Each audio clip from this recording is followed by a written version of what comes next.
Bonjour, donc ce screencast sera pour vous montrer comment highlighter un item dans une vue qu'on a créée à partir de Drupal. D'highlighter l'item dans lequel on se trouve, donc pour customiser le CSS. Donc, première chose, on va dans notre vue qu'on a créée. Ici, la vue qu'on affiche tous les articles. L'idée, c'est d'aller chercher le nœud dans lequel on se trouve avec un filtre contextuel sans limiter la vue. Donc, pour ce faire, on va chercher le filtre nul qui n'aura pas d'incidence qui ne fera pas de filtre en réalité. Donc, comme d'habitude, on met une valeur par défaut. C'est-à-dire qu'on a une bande d'aller chercher l'ID du contenu dans l'URL. Et en faisant ça, c'est qu'on va pouvoir accéder à cette variable par ici. Donc, on va avoir accès au nœud, au numéro du nœud. Deuxième chose à faire, c'est d'ajouter le nœud dans lequel la recherche se trouve.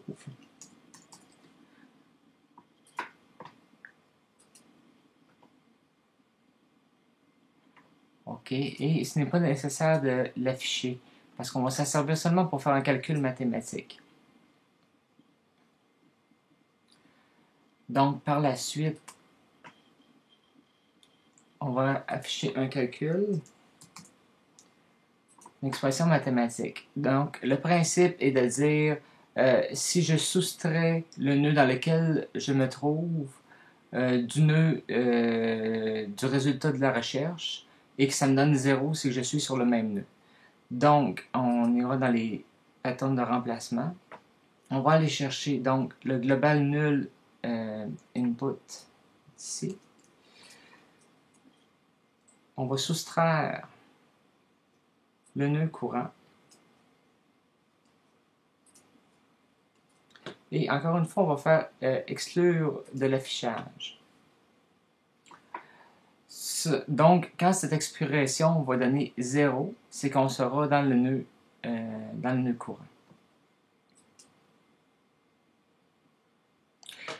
Par la suite, pour pouvoir customiser notre champ titre, il faut que ces champs-là arrivent avant. Donc, l'idée étant de mettre ça en haut. Donc, le nœud qui sert dans l'expression mathématique, qui servira dans le titre pour savoir si c'est le nœud courant ou non. Ensuite, tout ce qui reste à faire, c'est d'aller dans le titre et d'y mettre une classe. Donc, ici, on va rajouter une classe CSS qui sera active. Et ensuite, on va aller chercher le résultat de dans les patterns de remplacement, le résultat de notre expression mathématique, qu'on va mettre tout de suite après. Ce qui donnera la classe active 0 pour l'élément dans lequel on se trouve. Et toutes les autres classes actives seront d'autres nœuds.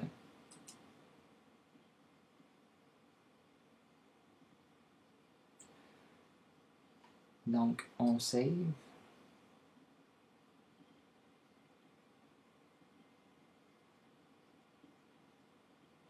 Et voilà. Ici, donc, le nœud dans lequel on se trouve est allumé. Et si je change de nœud, le nœud est allumé. Ici, on va voir dans le code, on s'aperçoit ici que le nœud qui a active 0, c'est le nœud courant. Merci.